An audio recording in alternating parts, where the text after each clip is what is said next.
Well, our next speaker, many of you are familiar with and are looking forward to hearing, because he brings a lot of common sense to this issue and many, many others that he discusses on the radio, and he brings the actual first-hand experience about what's happening in our healthcare system today. So give a warm welcome to Dr. Randy Tobler.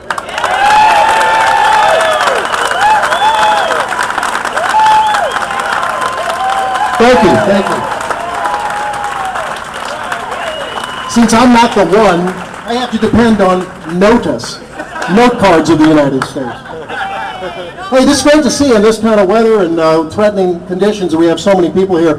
What do you say we start a new organization called MoveOverBarack.org? We'll tell MoveOn.org where to go. You guys are the patriots, and you know, while we are small in numbers, we are loud in voice.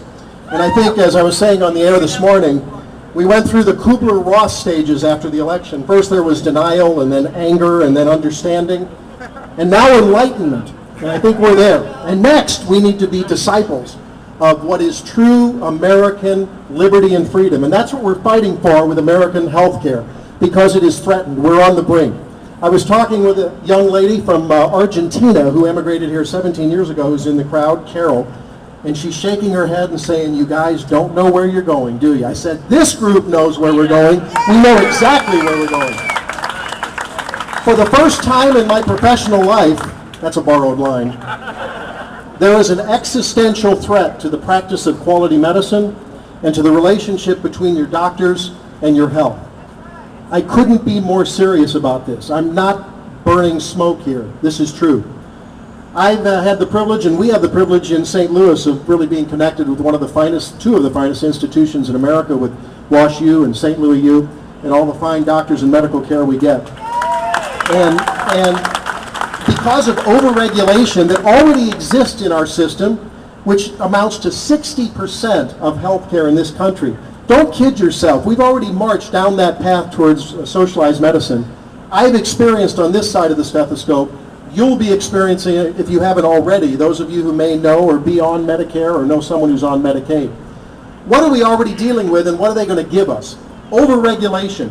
I calculated it the other day, I spent the equivalent of 3 patient visits filling out paperwork, making sure that I was coding things properly, because they've turned you into a body, basically a broken car, and coming to the body shop.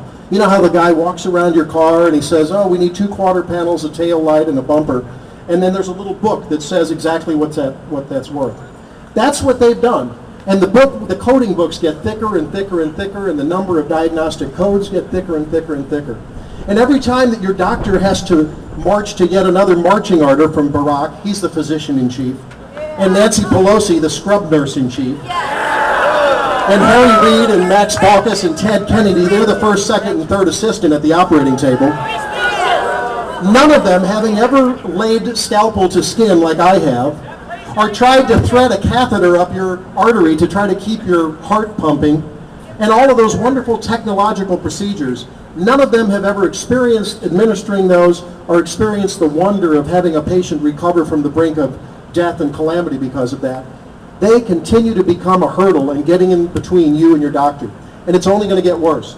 They deal in the language of deceit and lies and political control. Your doctor wants to and desperately craves to deliver in the language of science and truth and being your advocate and looking out for you. Don't let them kid you. They're going to promise you the moon, and they're going to deliver you a prairie dog hole. That's what you're going to get. They're going to cajole your doctor into all kinds of interesting, robust debates, as our fearless leader says. They've already gotten a little agreement from the American Hospital Association the other day. Capitulation from my organization, the AMA, which I'm embarrassed that they're even sitting at the table. But yet your doctor's out there trying to insulate you from the calamity that is coming. And so there's a few lies, some of that deceitful language that I thought we ought to go over. One is that we can expand health care to the, if you believe it, 50 million or so that are uninsured, maintain excellent quality, and be budget deficit neutral. You have to be kidding me. Barack, what are you smoking? There's a new diagnosis for Barack Obama. I think it's the absence of his cerebral cortex. I think he was born without one. It just doesn't make economic sense, Mr. President. Don't try to fool us. We're smarter than that. If I made a calculation, we're talking about between $1 trillion, $1.5 trillion, $2 trillion to expand care like they would like to do.